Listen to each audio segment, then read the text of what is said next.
Gue percaya sabotase terbesar dalam hidup kalian adalah yang namanya limiting belief, ya, atau keyakinan dalam diri kalian sendiri. Ini adalah satu hal yang gue pribadi paling benci dari edukasi tradisional, yaitu mematahkan ya limiting belief ini. Contohnya apa? Anak SD yang nggak ngerti matematika karena gurunya nggak bisa ngajar. Gurunya lalu ngomong, kamu nggak pintar matematika. Dan anak ini punya limiting belief di dalam otaknya, saya tidak bisa matematika, saya tidak bisa akuntansi, saya tidak bakat olahraga. Padahal kita tahu semua manusia itu punya potensi untuk menjadi hebat. Asal dibimbing dengan cara yang baik, dengan guru yang bisa mengajar dengan baik. Merubah limiting belief ini merupakan hal yang krusial kalau kalian mau merubah hidup kalian. Jadi mungkin kalian masih punya limiting belief. Oh, saya itu bukan salesman yang baik. Saya kayaknya di depan kamera kurang baik deh. Ada yang bilang misalnya nih, aduh saya nggak terlalu cocok lah ngomong di depan kamera. Itu adalah contoh dari limiting belief. Oh, saya memang kayaknya nggak pintar deh angka investasi, laporan keuangan secara fundamental. Kayaknya saya nggak akan pernah bisa. Itu adalah contoh persis dari limiting belief yang harus kalian bunuh. Untuk menjadi pribadi yang memiliki komitmen, ya komitmen ini penting ya. Kalau kita mau kerja serius. Kita mau jadi salesman yang terbaik, kita jadi salesman yang terbaik. Apapun caranya, apapun latihannya. Kita mau jadi content creator yang paling terkenal, kita lakukan apapun caranya, bagaimanapun caranya, sekeras apapun kita bekerja. Ini adalah komitmen yang kita pegang sama diri kita sendiri. Tapi komitmen itu lahirnya dari mana? Komitmen lahir dari kita punya conviction atau keyakinan terhadap diri kita sendiri. Jadi nggak bisa nih kita mulai sekolah ini, kalian mulai belajar sini kalau masih ada limiting belief. Maksudnya kosong yang jelas adalah apa? Buang semua pemikiran bahwa saya nggak bisa A, saya nggak bisa B, saya nggak bisa C. Oh, saya cocoknya cuma ya jadi pekerja aja. Memang ditakdirkan hidupnya seperti ini. Tidak. Itu adalah limiting belief yang akan gue patahkan di video kali ini. Ini adalah tips dalam hidup. Aksi yang berbeda akan menghasilkan result yang berbeda. Gue ulangi sekali lagi.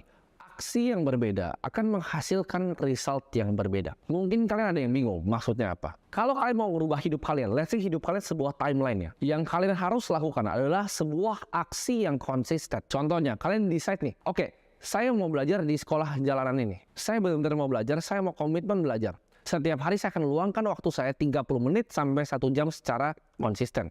Itu adalah komitmen yang kalian bikin.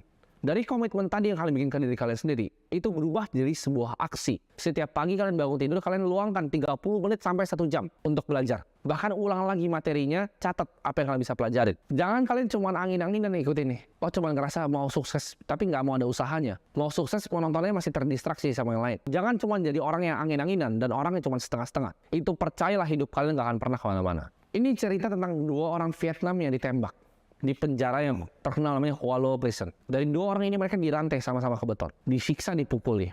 Satu itu akhirnya dia bunuh diri karena nggak tahan.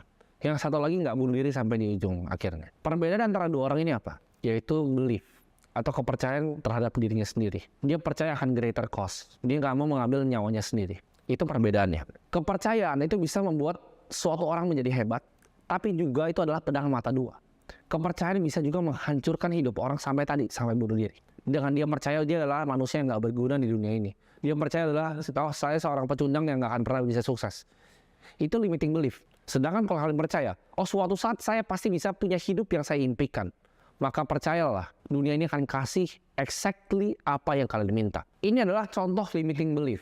Misalnya kita ditipu sama partner bisnis kita sendiri. Ditipu sama rekan bisnis atau kita coba yang lain. Misalnya kalian gagal dalam berjualan. Kalian jualan ditolak. Satu sisi misalnya ditipu partner. Kalian bisa punya kepercayaan bahwa ya dunia ini jahat ya sama saya ditipu sama partner bisnis saya sendiri. Itu adalah limiting belief kalian. Sedangkan kalau kalian switch ya, itu kayak pedang mata 2. Kalian tuker aja. Kalian pikir, oh iya ya, saya memang ditipu sama partner, tapi saya bisa melakukan lebih baik hal di sini. Oh, apakah ini mungkin sebuah pelajaran? Apakah ini mungkin sebuah batu loncatan? Kita dibilang enggak sama prospek kita. Lalu kecewa. Padahal nawarin prospek juga baru sekali. Belum 100, belum 1000, belum 10.000. Baru tawarin sekali ditolak. Ya kayaknya saya bukan salesnya, itu limiting belief. Oh tapi saya udah coba yang terbaik. Alasan. Ya itu cuma alasan dan limiting belief. Manusia secara psikologi emang mencari yang namanya kesenangan.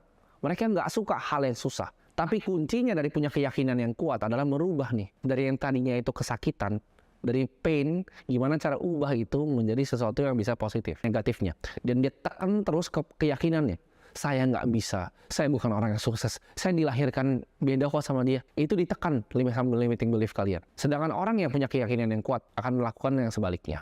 Kita itu adalah apa yang kita pikirkan. Dan yang kita pikirkan itu akan dikasih sama dunia ke kita. Cara paling gampang nih untuk bunuh keyakinan jelek itu atau limiting belief adalah apa? Kita memanfaatkan yang tadi gue udah bilang adalah pain. Ya. Kita memanfaatkan kesakitan di setiap kondisi hidup kita. Contohnya, kita bangun pagi, kita nggak mau belajar, kita malas-malasan, nggak mau kerja. Kita ingat ya, ingat kesakitannya. Bisa jadi orang tua kita dikata-katain dan disuruh cuci piring. Kita ingat itu. Diremehin sama keluarga yang lebih kaya. Setiap kali kita bangun nih, mau jadi pecundang orang gak berguna, kita pikir tentang masa-masa yang bikin kita tuh rasanya gak enak. Setiap kali dulu gue mau nyerah, udah naik motor nih, hujan-hujanan mau ketemu klien, kamera sampai basah. Yang gue pikir apa? Waktu gue duduk, waktu itu, di saat gue bikin janji sama diri gue sendiri, uang itu bukan masalah lagi, bukan buat hidup gue. Di saat gue ngeliat nyokap gue susah, gak bisa bayar rumah sakit. Itu yang gue pikir waktu gue naik motor. Cara terbaik untuk merubah hidup kita adalah memodel orang yang lebih sukses dibanding kita dan contoh dia. Gimana cara dia melakukannya? Caranya gimana sih? Pikir. Apa yang gue bisa pelajarin dari dia? Apa yang gue bisa ambil dari dia? Apa yang dia bikin yang lebih hebat dibanding gue? Cara gue improve diri gue seperti apa? Ini gue akan contoh salah satu perusahaan otomotif paling besar di Amerika, perusahaan Ford. Ini dari rugi besar sekali sampai untung 6 miliar dolar dengan kepercayaan. Kepercayaan yang dipegang sama manajemen Ford. Setiap harinya yang diomongin itu apa? Kalian tahu nggak? Ini adalah 2 mantra yang dilakukan sama manajemen Ford. Setiap harinya mereka ngomong ini. Mereka percayakan hal ini. Gimana caranya? Satu, kita cut cost-nya. Dan gimana caranya kita bisa increase volume-nya. Ini ditempel ya di meja mereka. Setiap hari Kevin mereka, gue akan bangun dengan gue cut cost dan gue increase volume. Gue akan bangun dengan gue cut cost dan gue increase volume. Sesimpel itu dia bisa untung sampai 6 miliar dolar. Kalau misalkan ngomong tentang pepatah Jepang, semua orang akan ngomongin ikigai, cara yang kalian suka dan lain-lain. Tapi ini adalah pepatah yang selalu gue pakai dari umur 16 tahun, yaitu namanya Kaizen. Artinya apa? Selalu berusaha untuk menjadi lebih baik. Ini adalah filosofi Jepang. Dimana kalau kita punya Kaizen dalam hidup kita, kita akan selalu thrive jadi lebih baik. Ya. Bisnis yang gue punya, kuncinya cuma satu. Tiap hari gue cuma bangun ya dengan mikir apa yang gue bisa lakukan lebih baik 1% aja. Apa yang gue bisa lakukan 1% lebih baik dari bisnis gue, dari diri gue, dari relationship gue, dari hubungan gue sama keluarga. 1% aja. Itu merubah semua hidup gue dengan cara pandangan pikiran Kaizen itu. Kalian berjanji ya, selama beberapa mungkin bulan ke depan, 3-6 bulan ke depan, kalau kalian mau ya hidup kalian berubah. Kalian janji sama diri kalian sendiri untuk berubah 1% aja dari 2 bidang ini. Ya, yaitu ilmu atau knowledge dan skill kalian. Tonton modul setiap hari, coba praktek setiap hari, coba asah skillnya setiap hari. Kalau kalian benar-benar janji sama diri kalian dan lakuin 110% yang kalian bisa, ya. Jadi jangan cuma bangun tidur dan ngerasa males, jangan cuma bangun tidur dan aduh nggak tahu nih hari ini mau ngapain. Kalian pikir, gue akan lakukan yang terbaik yang gue bisa lakukan untuk improve 2 area tadi dari hidup gue.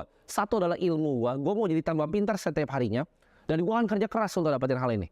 Dan gue akan improve skill gue, di skill-skill yang gue nggak punya. Jangan jadi orang sombong yang ngerasa kalian udah bisa semuanya. Setiap orang kaya sampai sekarang mereka suka membaca, mereka suka cari ilmu, mereka gali terus ilmu secara dalam. Untuk improve knowledge-nya terus, investasi leher kata seperti yang kalian lakukan sekarang, dan improve skill kalian dengan praktek. Jadi jangan cuma leher kata sendiri, tapi barengin dengan praktek dan hidup kalian akan berubah. Dan manfaatkanlah justru orang-orang yang mencemooh kalian, yang menganggap remeh kalian, itu sebagai bensin bahan bakar kalian untuk justru menjadi lebih sukses dibanding mereka semua.